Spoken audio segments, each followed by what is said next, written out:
Bien. Me dieron 3 horas, pero voy a durar 2 horas y media nomás.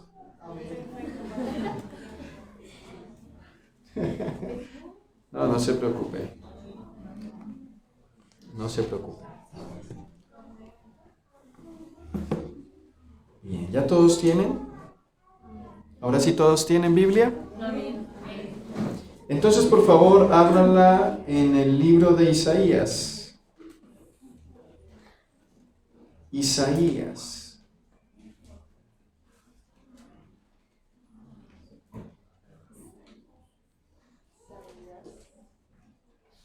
Dios me ayude a no moverme tanto para no dañar toda la decoración que tengo. Dios santo. Isaías 54. Isaías 54.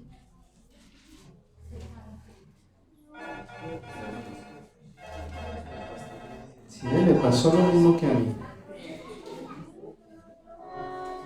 Dios nos perdone a los dos en esta noche. Y pensar que el mío se dañó el volumen. Bien. Isaías capítulo 54, versículo 1. ¿Cuántos habitantes tiene Santandercito?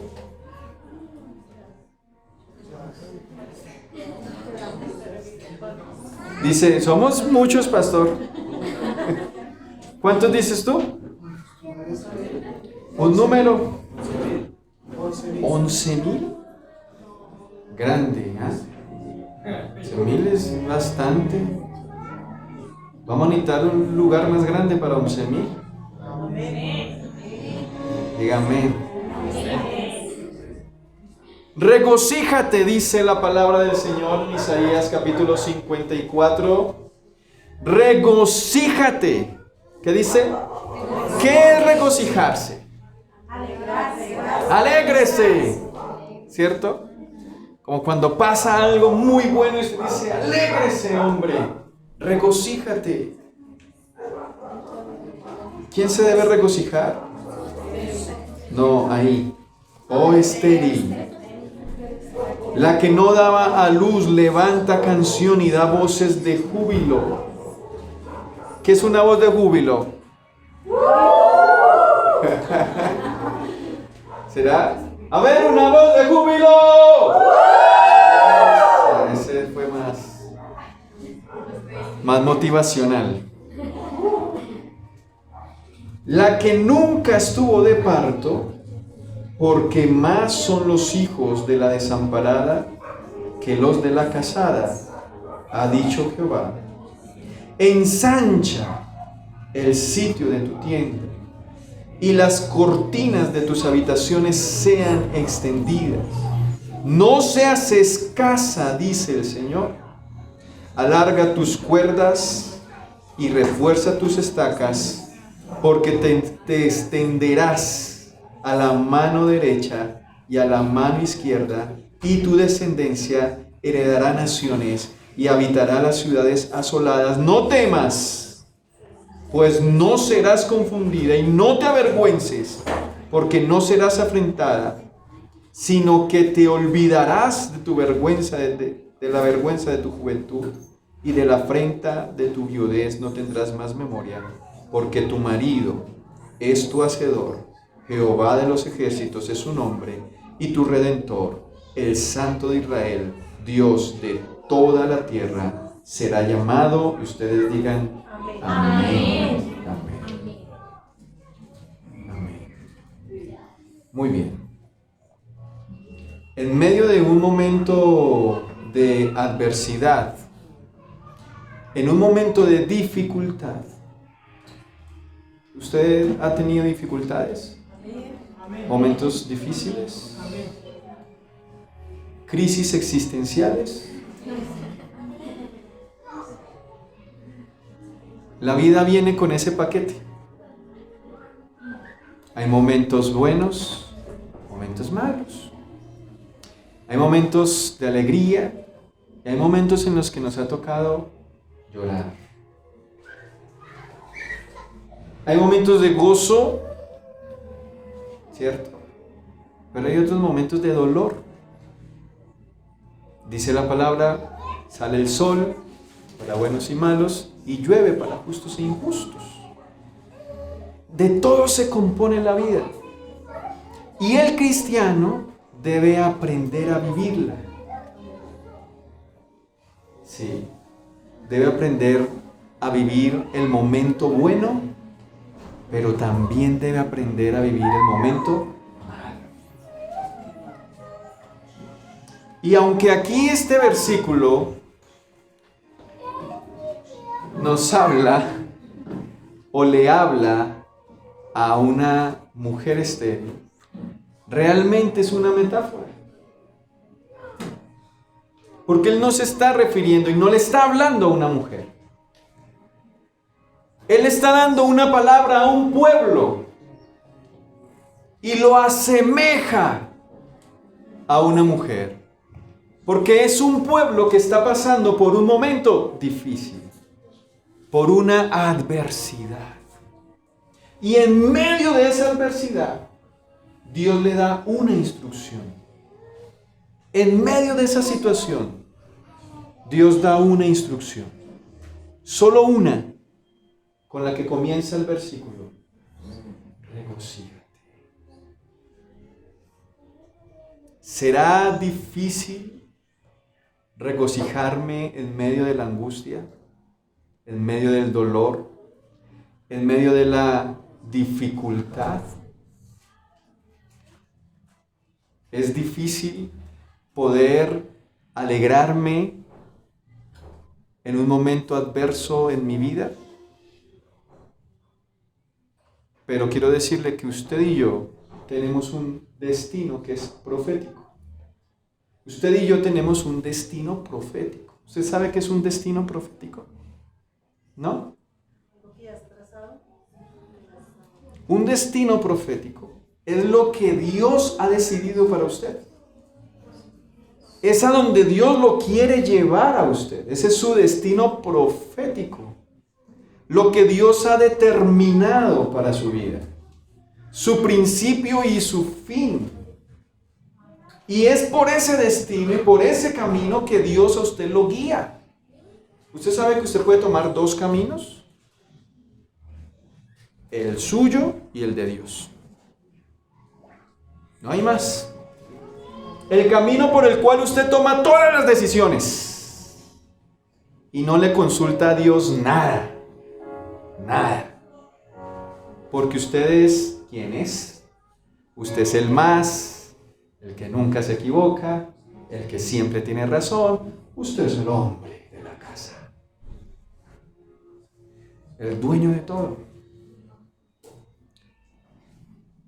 Pero hay un camino que me lleva a un destino profético en mi vida. Y es donde Dios es dueño de mis decisiones.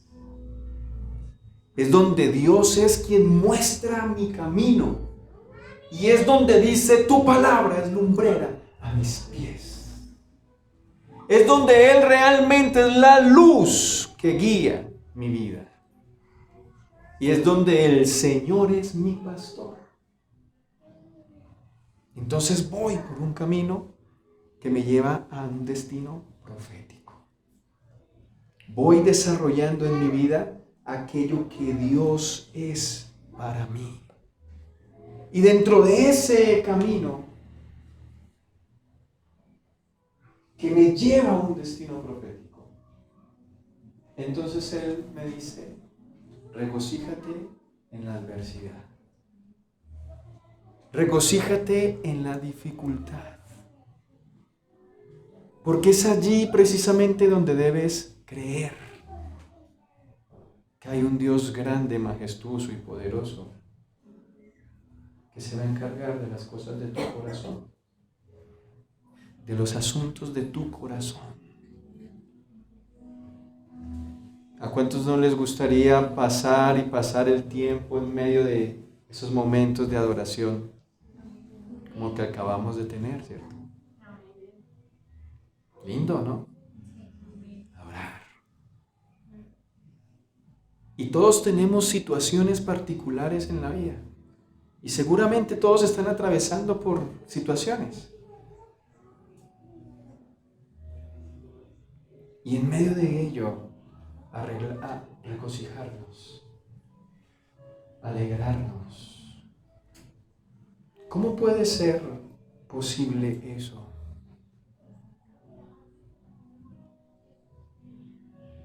¿Cómo puede ser posible eso?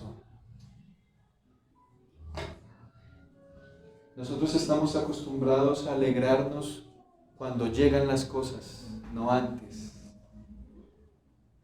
Estamos acostumbrados a pedirle a Dios y a alegrarnos cuando Dios nos ha respondido, no alegrarnos desde antes.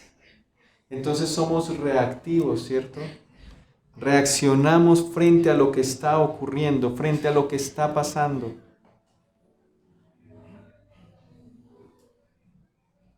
¿Usted conoce la historia de Ana, la mamá de Samuel? Ana, mamá de Samuel, el profeta. Esta era una mujer triste. Si ella tuviera WhatsApp, siempre pondría emoticones llorando. Triste. ¿Por qué esta mujer era una mujer triste? Porque ella se había casado con el hombre que amaba y que siempre había amado. Era el amor de su vida. Pero en la época de Ana, tener hijos era una gran bendición. Y ella no podía tener hijos. Y de alguna manera sentía que no era completa la felicidad. Y que no podía hacer feliz a su esposo por el hecho de no poderle dar un hijo. Y eso la convirtió en una mujer muy triste, pero muy triste.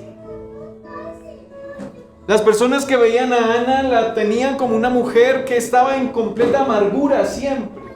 No porque gritaba y tenía cara de limón, sino porque era una mujer triste. Era una mujer triste. Elcana, su esposo, le decía, mira, yo te amo con hijos o sin hijos. No importa. Pero esas palabras no le bastaban a ella. Ella tenía una profunda tristeza. De ese tipo de tristeza que nadie más puede quitarte.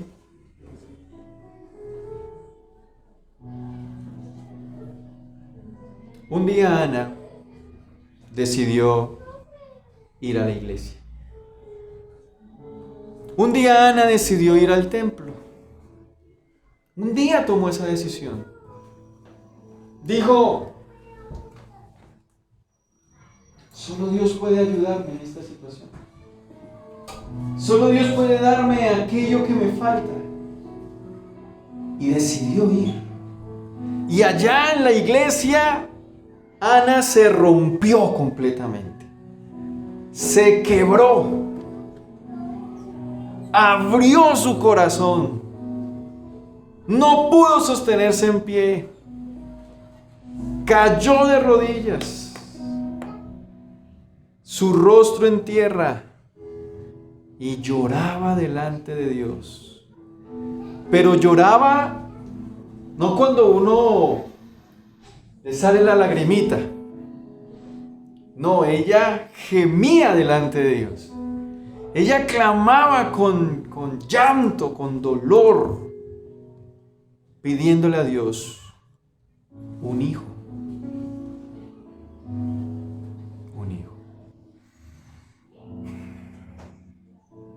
Cuando recibió la palabra de Dios, se enderezó, secó las lágrimas y salió como si fuera otra Ana, alegre, gozosa. Le dijo, amor, ya oré, vamos para la casa. Y el Cana sorprendido con su nueva esposa. ¿Qué le había pasado? ¿Había quedado embarazada? ¡No! Había recibido una palabra.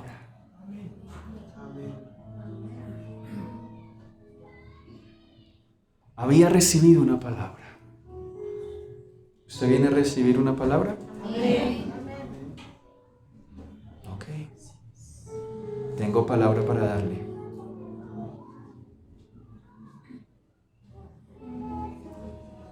Tengo una palabra para darles. Pero Dios da una instrucción. Tienes que aprender a recibirla. No solamente con la monotonía del amén, sino con la fe del corazón. Con la fe que te hace creer en esa palabra. En que la deseas, la anhelas. Dígame una cosa, ¿usted ha gritado de alegría?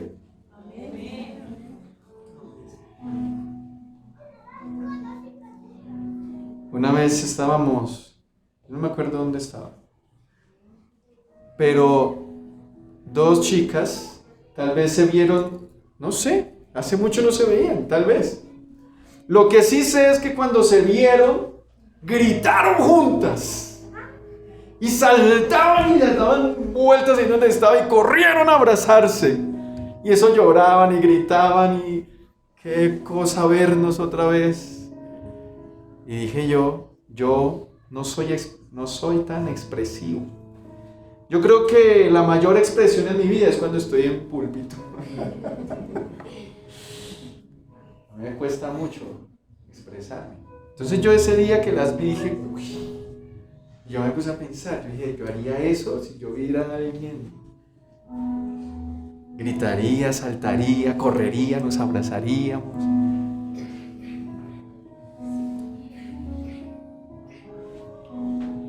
Pero eso lo hace el anhelo, el deseo. Una mamá que tiene a su hijo estudiando muy lejos y de pronto después de 1 año, 2 años, 3 años viene a visitarle. Y cuando lo ve, mi chinito, mi bebé, mi nené, es un guaymarón de 30, pero es el bebé de la mamá. Y eso le coge los cachetes y le hace así, y esas pompas y hagamos nomitos. Y el niño, no, mamá, ¿cierto? Pero la alegría, el anhelo, el deseo.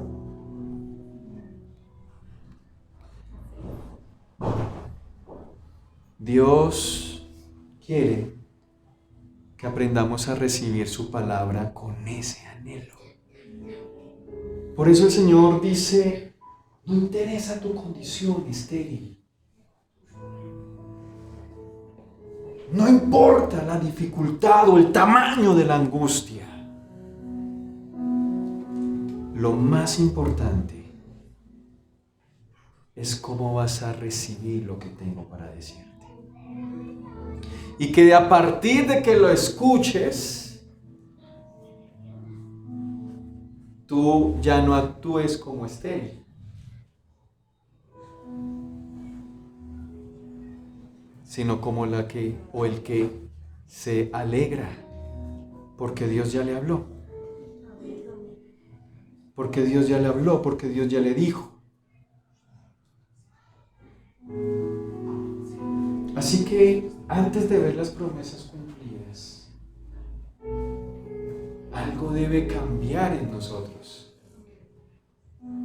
Antiguamente, de pronto, el valor de la palabra era muy, no sé, importante, ¿no? Y de pronto el abuelo decía, con mi palabra le basta, ¿cierto? Y sellaban tratos, no con firmas en notaría, sino con la palabra. No, es que él me dio su palabra. Y creían que eso iba a ser así porque es que don Jacinto me dio su palabra. ¿O no? pues Dios es un Dios que cumple su palabra. Ponle la firma donde quieras, pónsela tú. Pero el Dios que da su palabra, Él es absolutamente fiel para cumplirla. Y el mayor tesoro que tú puedes tener es su palabra sembrada en tu corazón. Así que regocíjate en medio de la situación que puedas estar viviendo. Eso debe cambiar en nosotros. Si tenemos una palabra de Dios, es absolutamente suficiente. Es suficiente para mí.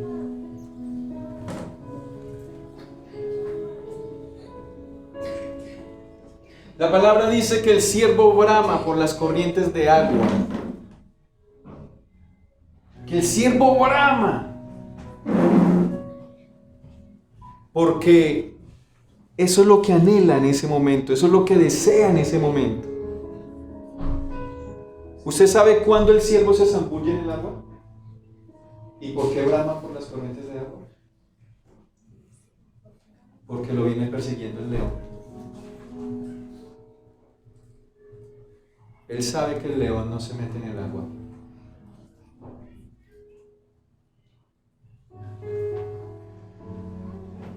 Y cuando esa fiera lo persigue, él corre y brama. Y desea un pozo donde zambullirse y donde meterse. Porque escuche esto. Detrás de la persecución se levanta un gran avivamiento. Cuando la noche es más oscura, empieza el amanecer. Cuando la dificultad es grande, lo que necesitas es su gloria. Que resplandezca su luz y disperse las tinieblas.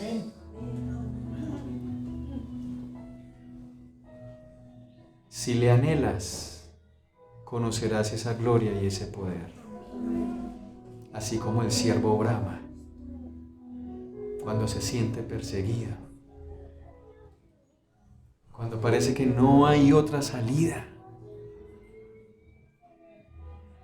sino sumergirme en esa presencia de Dios. Y decía la persona que ministraba la adoración, el que tiene hambre y sed, beba, y de él fluirán, brotarán ríos de agua viva.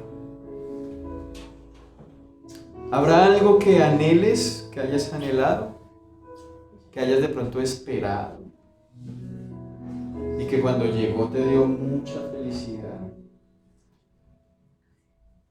El que perdió 3 octavos y el cuarto lo pasó, y qué felicidad, no se pudo graduar.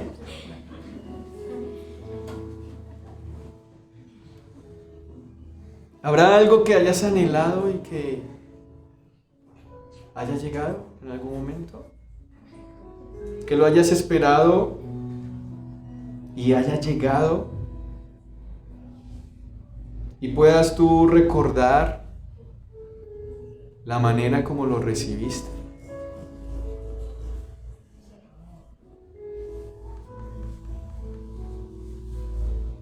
Hay personas que no recibieron, por ejemplo, el abrazo de un papá.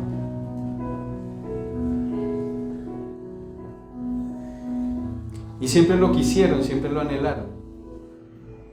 De pronto cuando llegó ese abrazo no querían desprenderse de ahí.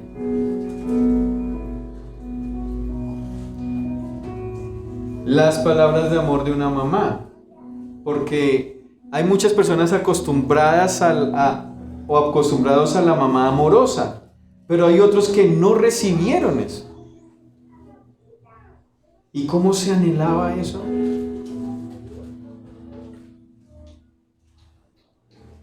¿Cuál era el deseo en mi corazón? ¿Tú quieres mover la mano de Dios a tu favor? Tú necesitas desearlo, anhelarlo. No hay otra manera de mover la mano de Dios a tu favor. No hay otra forma sino creer en la dificultad, creer en la adversidad, alegrarme en mi corazón, así las cosas a mi alrededor se estén desmoronando. Esa fe es la que hace mover la mano de Dios a tu favor. No es la queja. No creas que porque te quejas Dios te va a responder. No creas que porque lloramos Dios nos va a responder. No creas que porque hacemos la cara que a veces hacen nuestros hijos cuando quieren algo y abren los ojos y uno, ay sí papito, es que con esa cara ¿quién le dice que no? Dios no actúa así. Dios no actúa porque le hagamos caritas o porque sepa que estamos sufriendo enormemente. Dios actúa cuando tú eres capaz de creerle. Cuando le anhelas en medio de la dificultad. Cuando le deseas en medio de la adversidad. Es tu fe la que hace mover la mano de Dios. Es tu fe la que te hace emocionarse.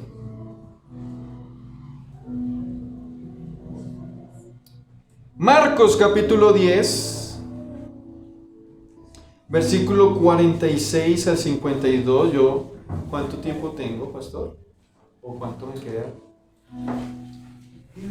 Bueno, conste, miren. Hoy es vigilia.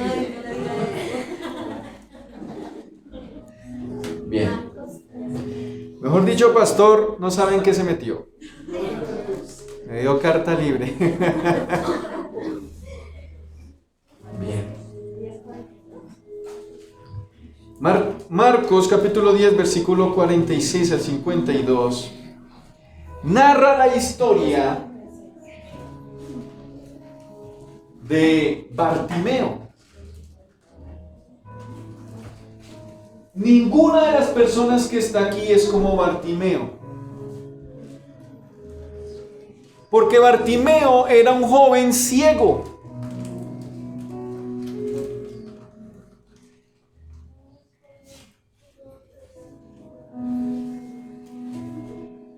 No conocía nada.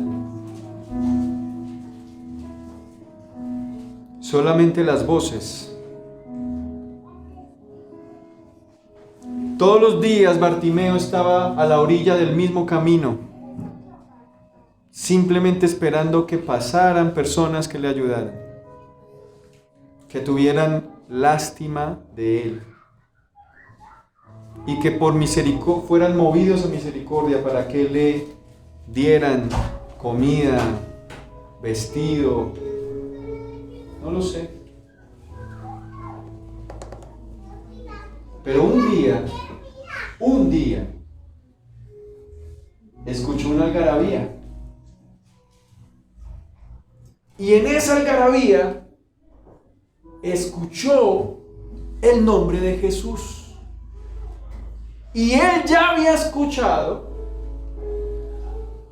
que Jesús era el Hijo de Dios. Él ya había escuchado que Jesús sanaba a los enfermos. Él ya había escuchado de muchos milagros que el Señor había hecho. Y ese día no perdió la oportunidad. Y cuando supo que Jesús venía en ese grupo de personas, en esa multitud de personas, entonces gritó. Gritó como el que anhela algo, como el que desea algo. Gritó como gritaba Ana. Y él simplemente dijo: Señor, Señor, Hijo de David, quitó.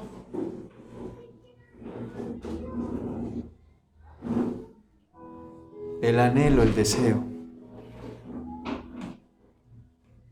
¿Tú tienes una petición?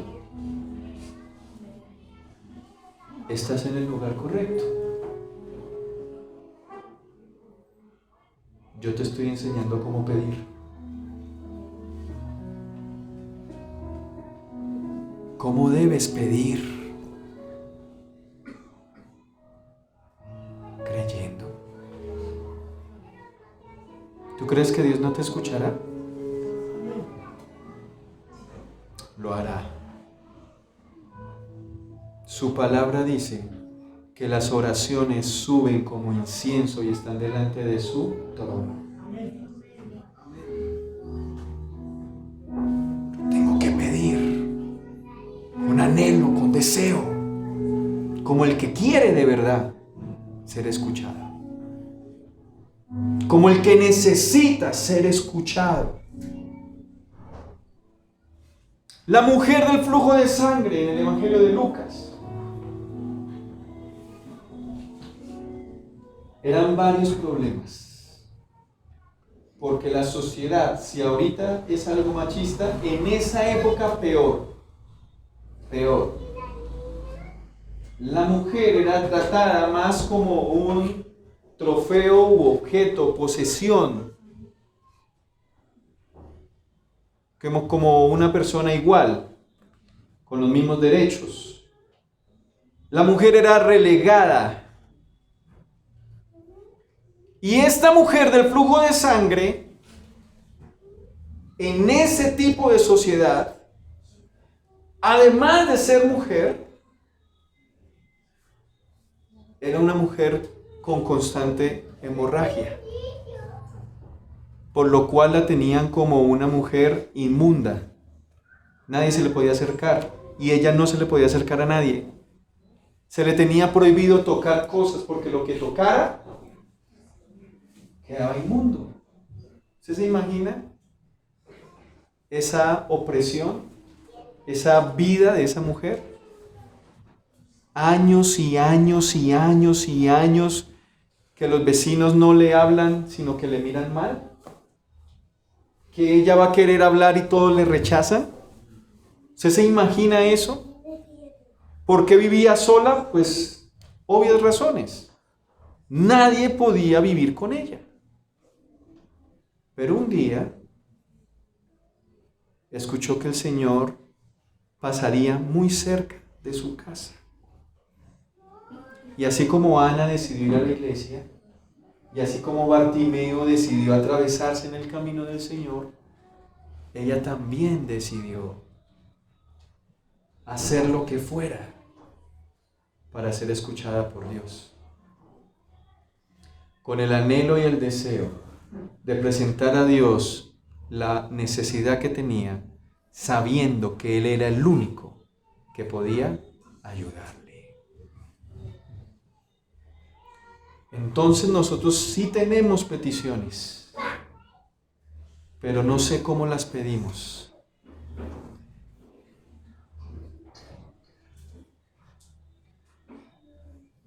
Porque Dios sí tiene una manera con la cual nos dice, así es como debes pedir, creyendo desde el principio que así será. Gracias.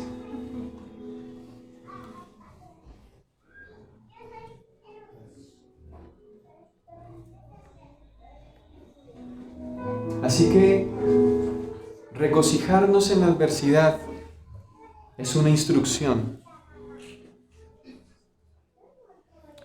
Pero más adelante dice, ensánchate y no seas ¿qué?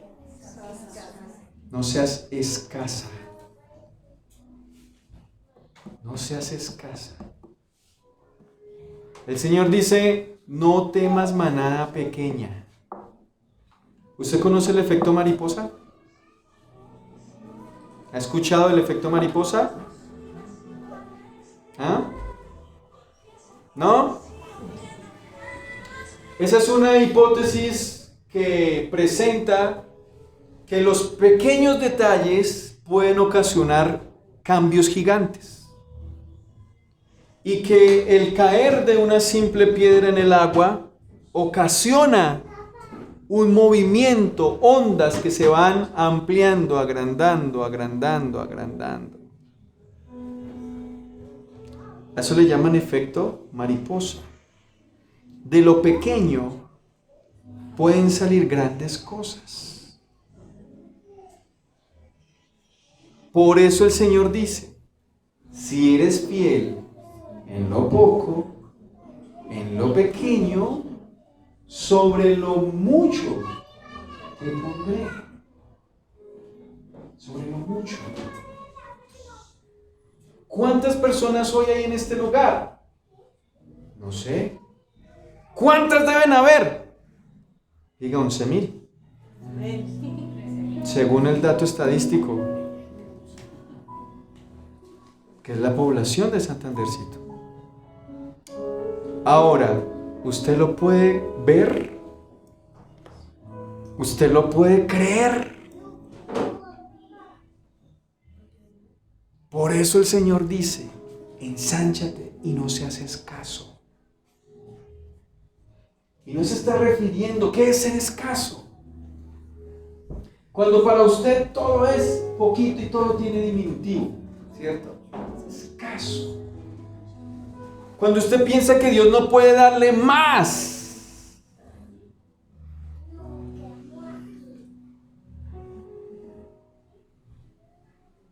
¿O vas a vivir así siempre? La palabra dice cosas grandes y ocultas son las que yo he preparado para ti.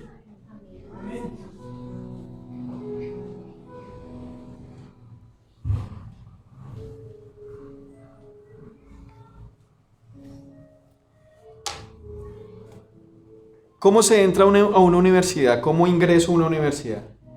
¿A través de qué? ¿De qué mecanismos? Exámenes, citas con el decano, entrevistas, y ahí sí, pasa. Yo tenía un sueño, ser médico. Desde Pirrimplín, como están los niños por ahí. Tenía ese sueño. Pero no podíamos pagar. Medicina es muy costosa. Entonces mi papá dijo, pues estudie esto. Entonces empecé a estudiar una cosa y otra cosa. Pero yo siempre quise ser médico. Y conocí de Dios. Cuando conocí de Dios me llené de fe. Y entonces un día mi papá dijo, ay, pues, mire, está esta universidad, aplique. Entonces yo me inscribí, mi formulario. Y yo recuerdo que esa universidad queda en una loma en Bogotá, no queda dentro de la ciudad. Y hay unos bucecitos que te suben. Pero yo llegué a ese lugar y el bucecito, y yo sentí no irme en el bus, sino irme orando, caminando. Entonces me fui caminando. Yo dije, Señor, ¿tú me vas a abrir esa puerta? Sí. Y yo iba caminando. ¿Tú me vas a abrir esa puerta? Me llené de esa cosa que solo Dios da. Y presenté el examen. Y bueno, estaba en una fila larga, como de 50 personas, chicos. Y todos salían cariacontecidos, carilargos, tristes. ¿Qué pasó? Le preguntábamos los que estábamos en la fila. No pasé. No pasé. No, ese decano es una cuchilla. No pasé. Pero casi todos decían que no había pasado. Y me entró a mí como ese miedo, ¿no? Ay, Dios mío. Ay, Dios mío. Bueno, llegó mi turno. Me senté.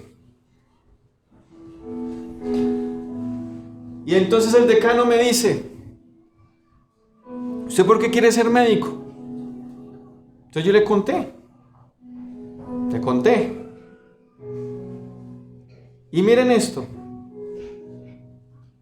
Él me mira y me dice, hola, usted me cayó bien. Le voy a dar la orden de matrícula.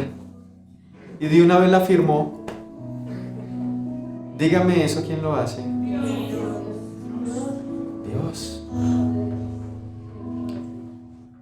Tal vez no había dinero, tal vez no había posibilidades, pero no se haces caso. Dios tiene para ti cosas grandes, cosas hermosas, cosas bonitas.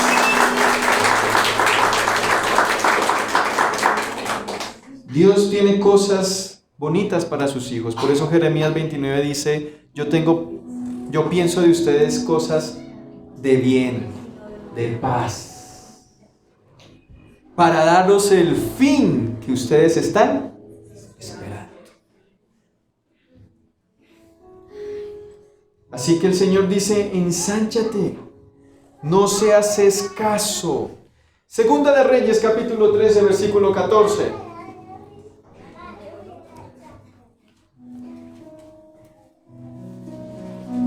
Hay calor, ¿no? Ah, me acordé.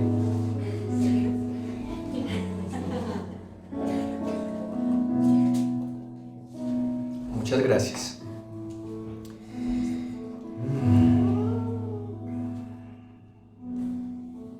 Usted sí sabe que de la iglesia nuestra se fue alguien porque a mí me daban agua y a él no. Usted no haga lo mismo, oye. No vaya a hacer eso nunca. Si quiere agua, le damos agua a todos. Por eso nosotros decidimos entonces dejar un botellón ahí, libre albedrío. Bueno.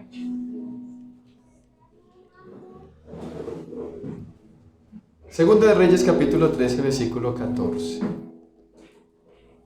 Ay, gracias por la palabra que tienen aquí. Yo la tengo acá, pero pues... Segunda de Reyes. Esta Biblia se parece a la mía, es pura Biblia de pastor o pastora. Está resaltada, tiene notas, tiene la huella de donde puso el dedo ahí y dijo, esta es mi palabra, esta es mi rema.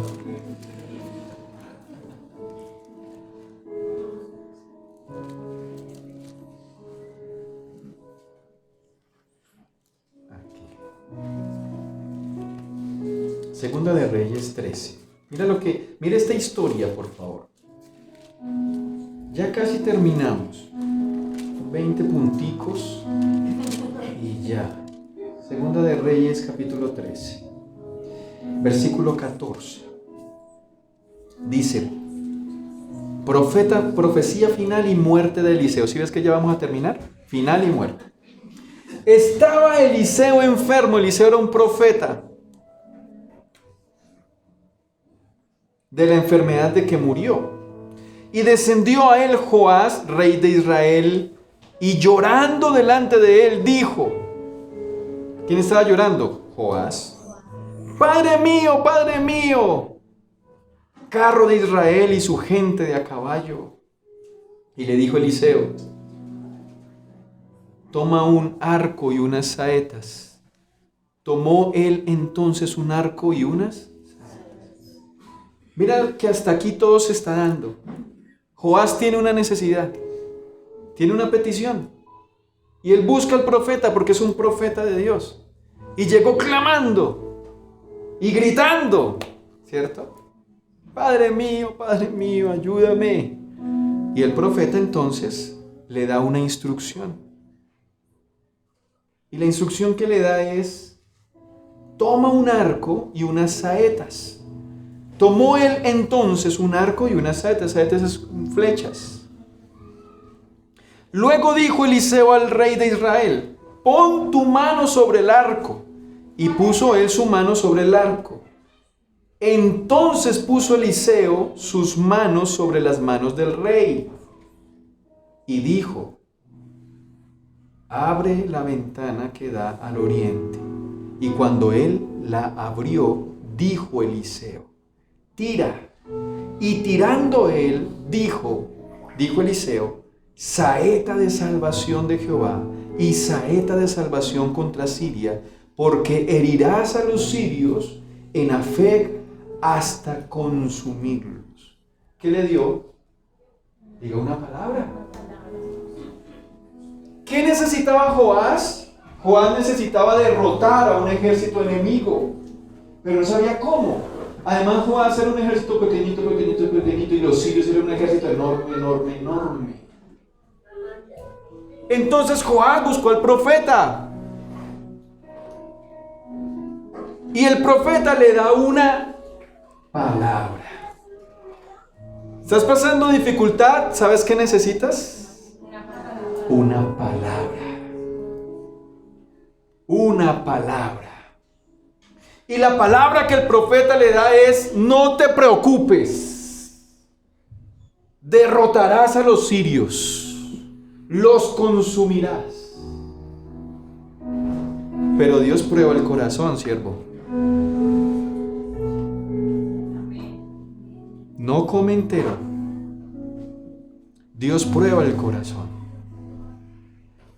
Y así como cuando nosotros decimos amén, no, Dios prueba ese amén. Dios prueba el corazón. ¿Tienen una baqueta aquí? ¿Me pueden prestar, por favor? Ah, sí, ahí están, al lado de esto. Solo ¿se puede romper? Me prestan un pandero que me da verdad pena. Eso, gracias. Es que nosotros hoy somos de pandero y de... Bien, que me da pena pegarle al púlpito del pastor. Bien.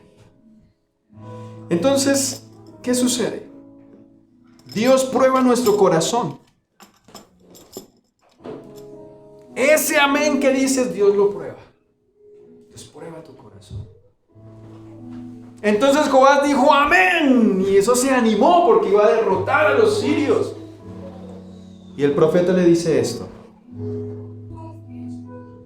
Y dijo, no, y le volvió a decir, versículo 18. Toma las saetas.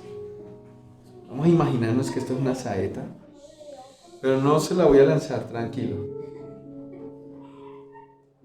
Toma las saetas. Y luego que el rey de Israel las hubo tomado, le dijo, golpea la tierra. Golpea la tierra. Y él la golpeó 3 veces y se detuvo. Entonces, él hizo... Golpeó la tierra 3 veces. Entonces el varón de Dios, enojado,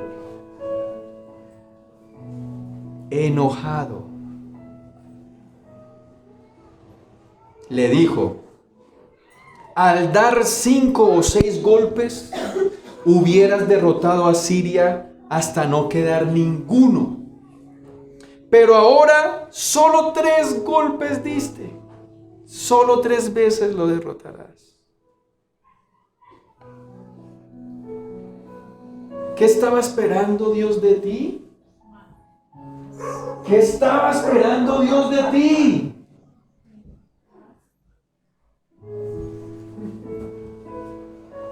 ¿Hasta cuándo debes orar? ¿Cuántas veces debes creer? ¿Hoy? ¿Mañana? ¿Pasado mañana? Pastor, llevo orando una semana, ya no oro más, pastor. Eso es que pues no quiere, pastor. Golpea, golpea, golpea, golpea, golpea. Las veces que sea necesario.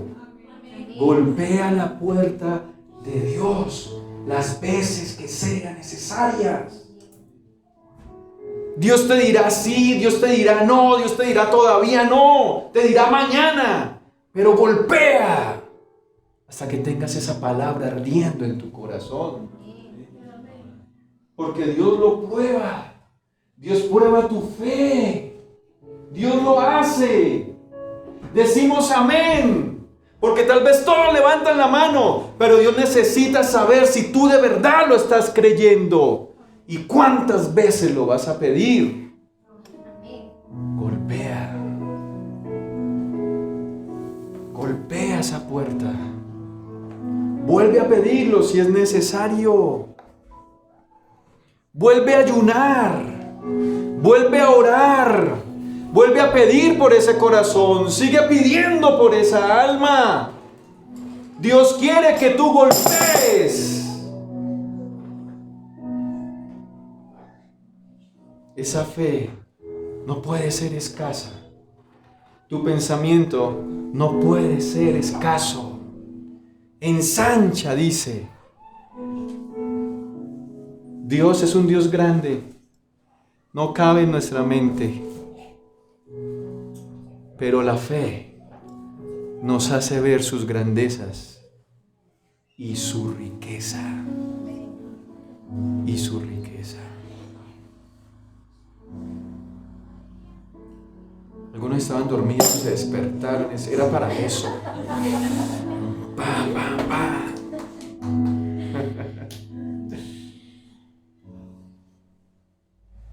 Yo no sé, Dios, cómo vaya a tratar nuestra vida en adelante. Yo no sé cómo haya sido tu ayer. Yo no lo sé.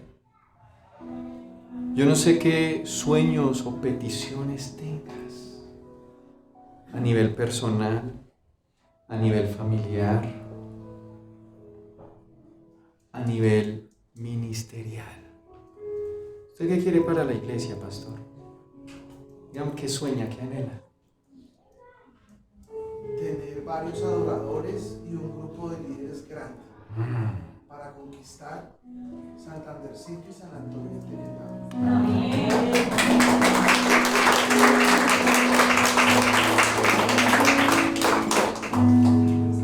Ese es un sueño.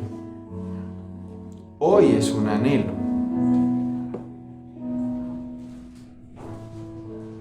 Pero también creo que hoy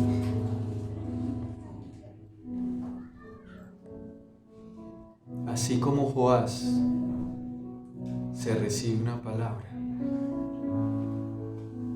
aquello que estaba en el corazón de ese rey fue lo que Dios le respondió.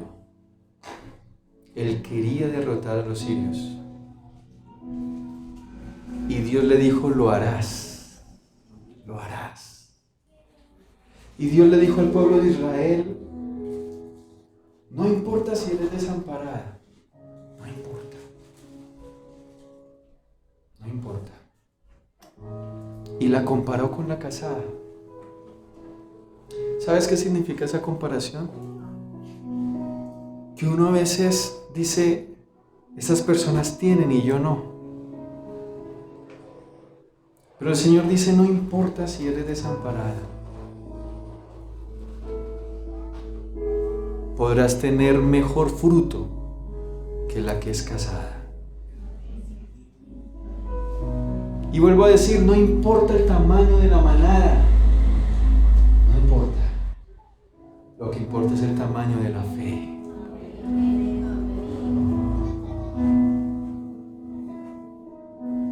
Y saben, este lugar es como una simple semilla. Es una semilla. Pero pastor, usted verá el árbol que Dios levantará de esas semillas.